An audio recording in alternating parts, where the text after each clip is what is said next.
All right, welcome back to the final part of this 6-part How to Start a Book Business for Beginner tutorial series. Man, it's been a great day today, huh? Yeah. Long day, a lot of knowledge. You got here around 8:30 in the morning. It's now 5:30. We have, just to summarize things, we talked about how to start an account, how to get set up, why we sell on Amazon FBA versus merchant, the benefits and whatnot. Shared with you all the equipment, all the supplies for you to be able to get started, which you're pretty confident now, you were saying. Yes. We went through and we learned how to analyze books, how to price books, how to weigh out the risk and reward of books. We talked about all different ways that you could source books from, thrift stores, garage sales, auctions. We didn't go in depth, but hopefully maybe we could talk about that a little bit now. We talked about how to source books. I put you to the test, man. I threw you out into the jungle with 100 books. You did a good job.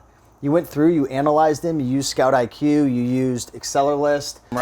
Hey, what's up, guys? So I want to take a moment real quick to shout out the sponsor for today's video, and that is Accelerlist. If you're going to be selling books online or you're going to be selling on Amazon, whatever you do, do not list through the Amazon platform. It's slow, it's inefficient, you can't track your profits when you're creating your shipments. I use Accelerlist. Now, I've been using Accelerlist for over 5 years, and I'll put a link down below to check out a free trial, but I'm telling you right now, it's quick, it's easy, it's efficient, and now Accelerlist also has a new feature which allows you to be able to sell through multiple channels. So for example, you can have your products on Amazon, but also on eBay, different platforms. And if it sells, for example, on eBay, then Accelerlist will automatically pull it off of Amazon, which is great because more eyeballs on your products means more sales for you.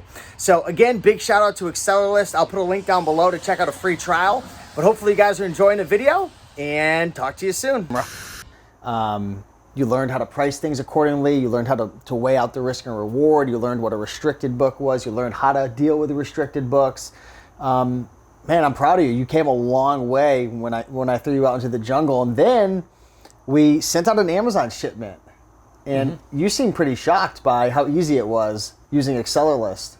Yeah, that's one of those things where when I've been looking at selling on Amazon before, where you're getting these questions about like the hazmat classification, if it has batteries and just all this different stuff where, the hazmat classification sounds more difficult than probably is, but, but it's just like answering all the questions every time you're trying to create a listing, and it's just burning up so much of your day.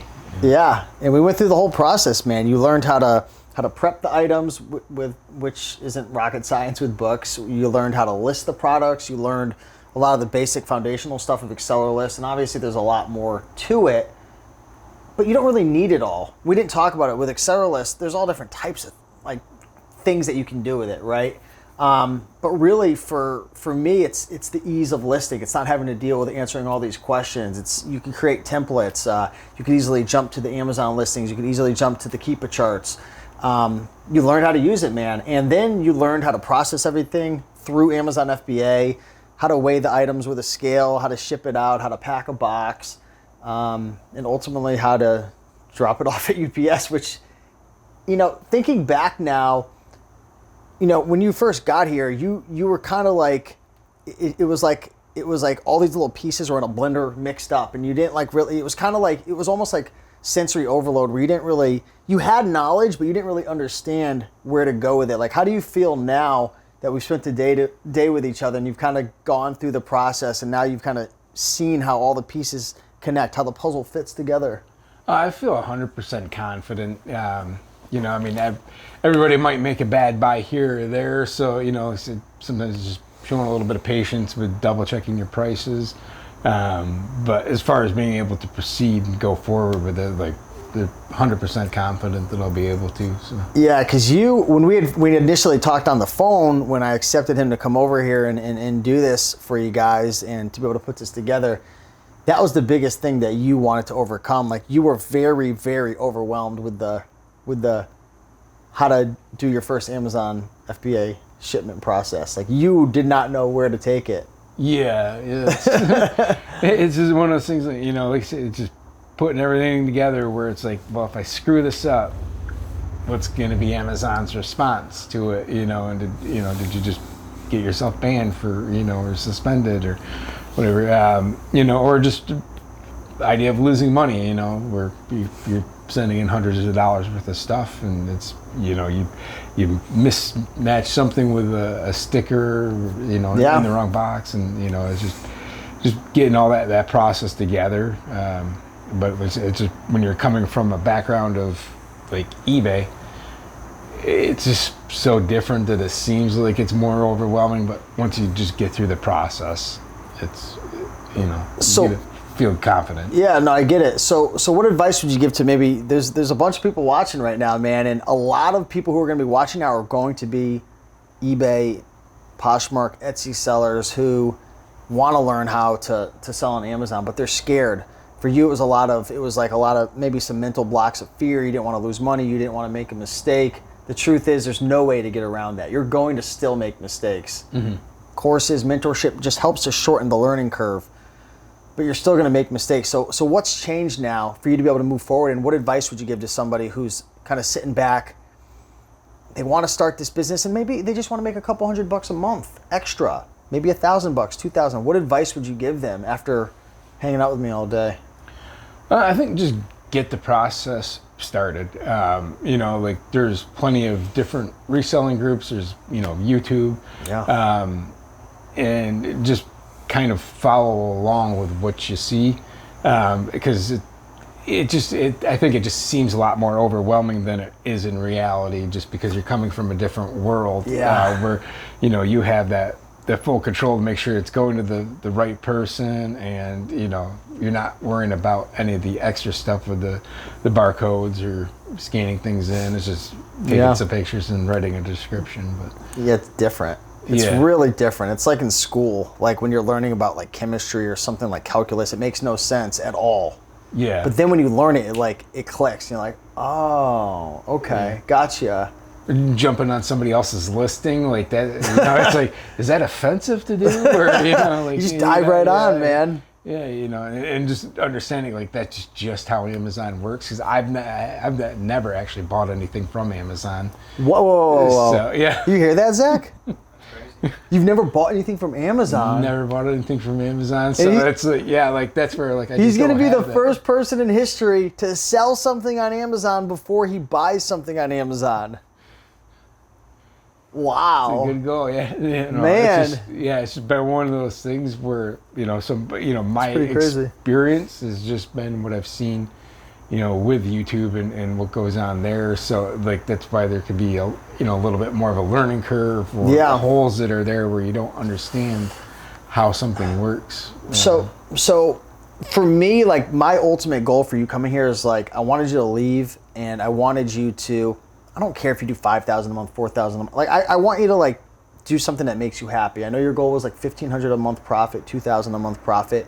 You're probably gonna have to get to, $4,000 to $6,000 in sales to get to that. The profit margins typically on this business is gonna range anywhere from 20 to 70%, but depending on what strategies you utilize, and the bigger you get, those profit margins typically shrink down to usually around 30 to 50%. So maybe 4,000, 5,000 in sales. So my question is, what do you really need to do to kind of get that ball rolling forward? Because right now you have this knowledge. You learned how to do it. You realize it's not as hard as it looks. Obviously, it's still scary, and you can make mistakes and stuff. But moving forward, what do you really need to do to get towards this goal? And to hit a $1,500 to $2,000 a month profit, this might take you 4, 6, 8 months to get there, because you are, you're working, you're doing other things, you're selling on eBay. So I don't think you should strive to hit it in 60 days. Who cares about how fast you hit it? You're not even on social media. So you're doing it for yourself. Yeah. What do you need to do to make sure that you start taking a couple steps so you don't forget about this information, so you actually start moving the ball forward, you make your first sale? I think that would be a great first goal. Yeah. First sale. Yeah, I mean, that's where, first sale before buying an item on Amazon. Yeah. Where you got to just take, the first step and, get stuff sent in, and then, make that goal something manageable of $500 in sales, or just, just continuing to build. So what did you say, send your first shipment in? Yeah, that's. So what would you need to do to send in your first shipment? What are you going to need first? Products? I've got products. Okay. I've got like dozens and dozens of totes of different inventory. I've got probably maybe like a couple dozen books or so that I feel will work. So what's it going to take for you to send in your first shipment? Like, really the only thing I would look at is whether or not I want to find like a laser printer or Dymo or roller or whoever. So you need some equipment right now. Yeah, that would be the one thing, is just working at, but maybe that's what I'll be buying on Amazon before I actually sell anything on Amazon. But just get the equipment set up and just go. I'm looking right now to see the prices of laser printers. Man, these things have really gone up in price since all the craziness. You used to be able to get them for 50, 60, 70 bucks. Oh, yeah. Wow, the prices of these things are so expensive right now. The Brother 2320, it's not, I don't think it's available right now, but I think you get that for $100 or less. Honestly, I think the Dymo would be better for you long term because you travel a lot.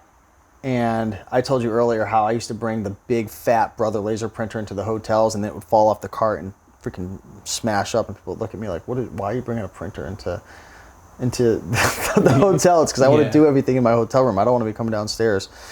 I feel like the Dymo would be a better option for you. The only thing that worries me, and it worries me for anybody, is it's just a pain in the butt sometimes to link it up to Accelerlist. Once you get it working, it's great, but once it stops working, like the issue with when you're starting anything new is it's very easy to just, I call it like the F it mentality, where it's just like you've made so many decisions, you've gotten to a point where like you're doing so many things right, but then you start hitting all these speed bumps and stresses, and that's going to happen when you start this business. Even after us working together, you're going to hit these points where you just get stressed out and like annoyed.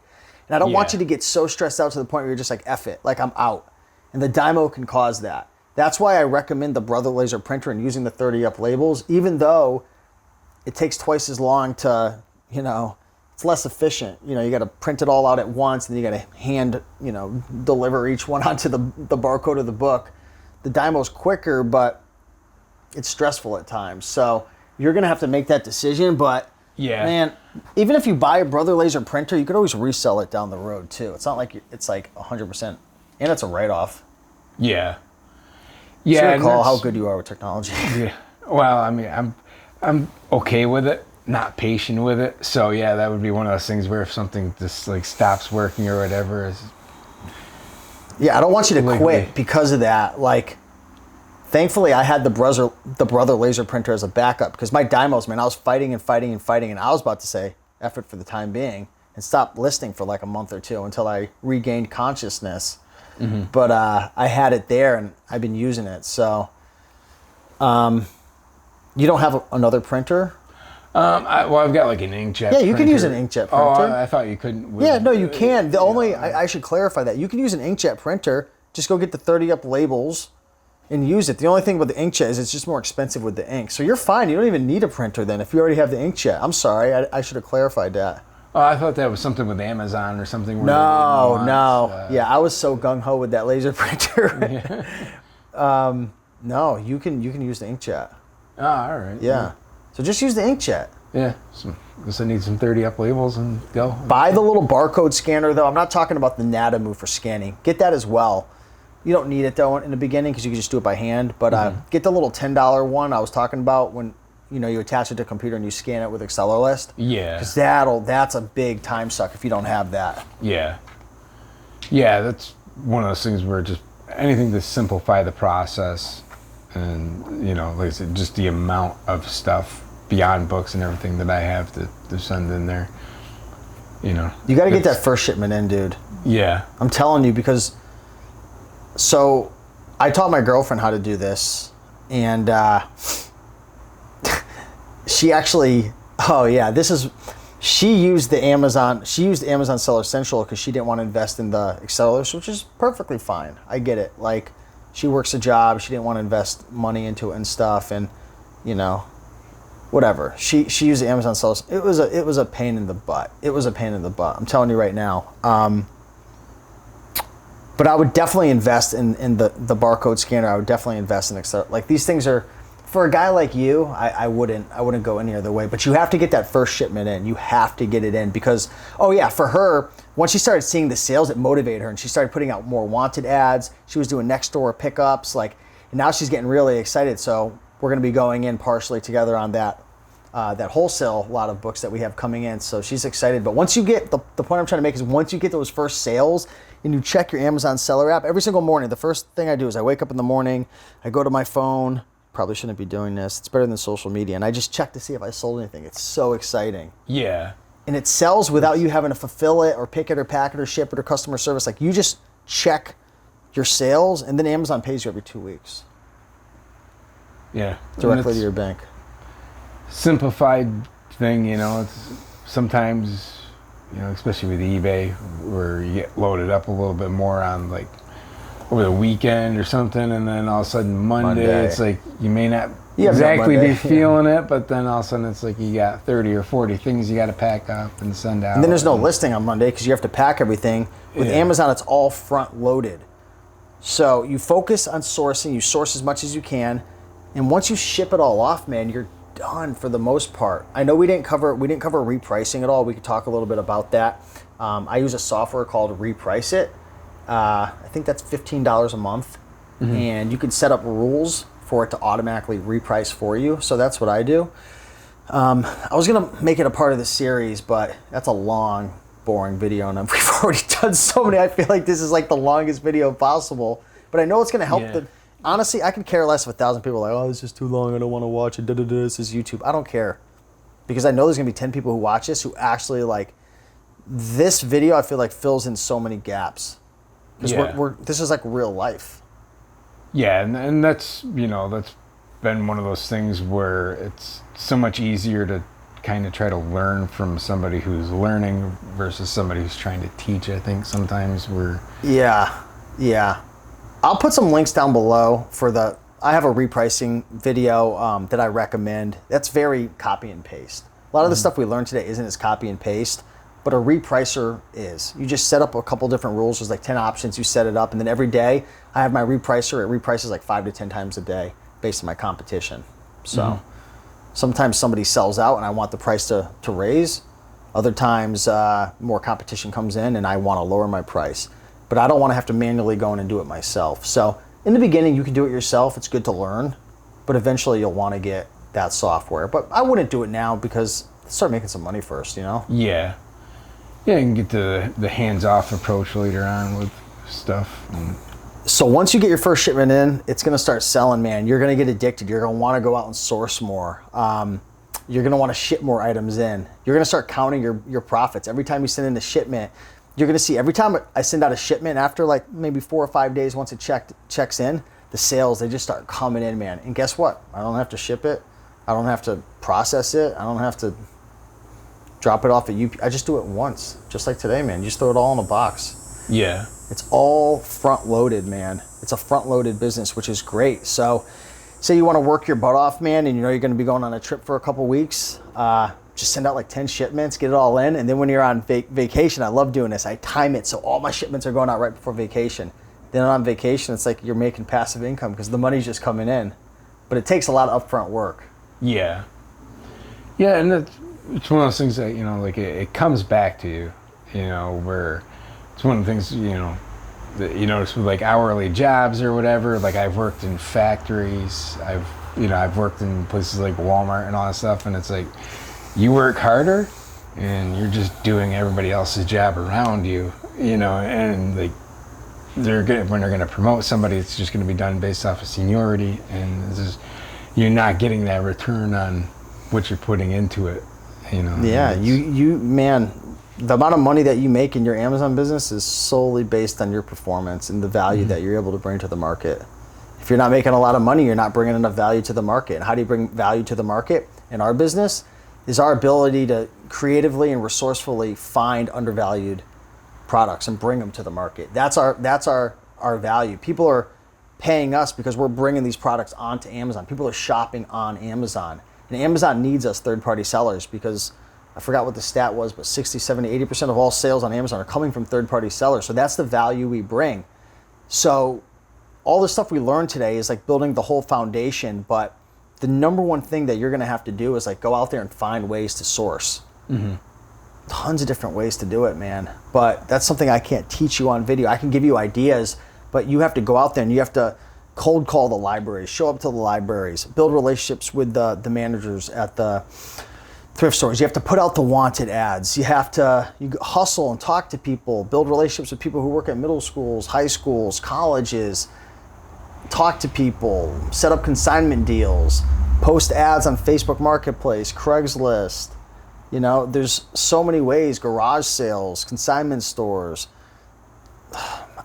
The list goes on and on, but that's the whole key to this business. Everything that we talked about today like builds upon that. But if you don't find a good source, it's going to be hard to build your business. And most people just get stuck in they get stuck in that perpetual like thrift store cycle where like it's up and down and up and down. It's some weeks it's good, they hit jackpots, and then other weeks it's unreliable. So you really like, you know, that's the business, man. You got to find that consistent stream of inventory. And what a lot of smart resellers do is they have their hands in a couple different cookie jars. So they've got the liquidation cookie jar covered. They've got the library sale cookie jar covered. They've got the thrift stores covered. But once a lot of people scale from like 3 to 4 to 5,000 a month, they move on from thrift stores. They still do it, but thrift stores is very time consuming and inconsistent.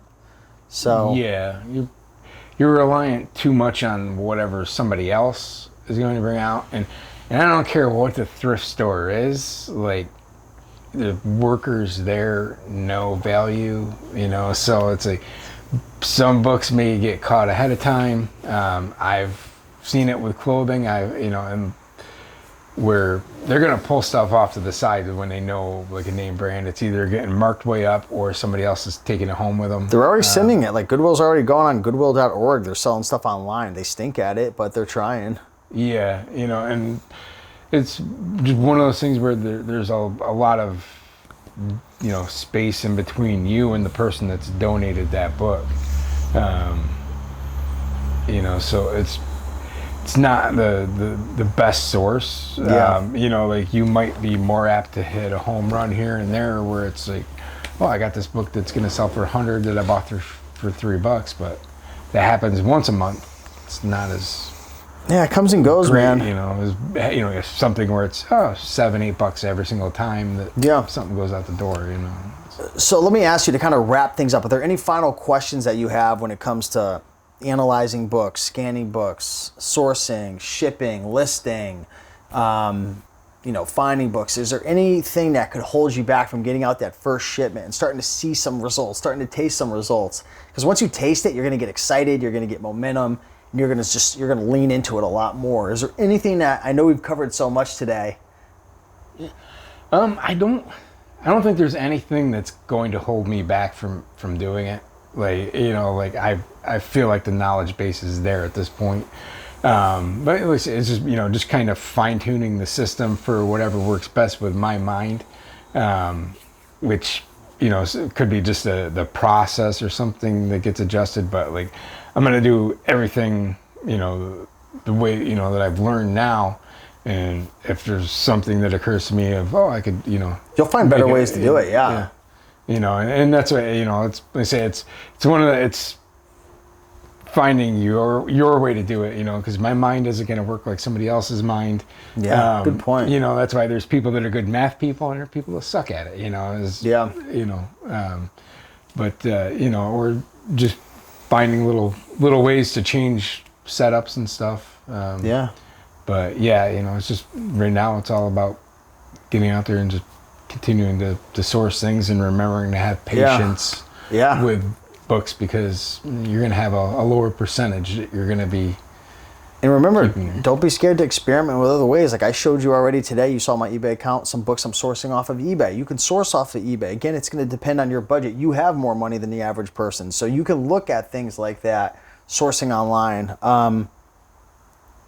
Just don't get stuck, and if thrift stores don't work for you, don't quit. Yeah. Because that's like the most beginner, like everyone's going to thrift stores. So think outside the box, man. But get your first shipment in, man. Make it happen. You and I, we have some coaching sessions that I'm throwing in after this to make sure that you get through and you're successful. I hope this helped everybody. If you have any questions, ask, let me know. If anyone watching has questions, ask, let me know. I'm putting resources down below for everybody. A bunch of bonus material, a bunch of bonus training. You can check that out, man. Anything else I can do to help you, or are we going to just get that first shipment out? I'm ready to get the first shipment out. Hey, man, I appreciate you coming on, man. I appreciate everybody watching, and hopefully you learned from us. We put a lot of work in today to make this video. Paul did a great job. Really proud of you, man, for investing in yourself, coming out here. A lot of people aren't willing to put themselves on the line and invest in themselves. So thanks for being the guinea pig for today's video. Well, hopefully other people have the opportunity later on. Yeah, we'll see, man. But yeah, with that being said, hopefully you guys enjoyed, and go out there and take action. Bye.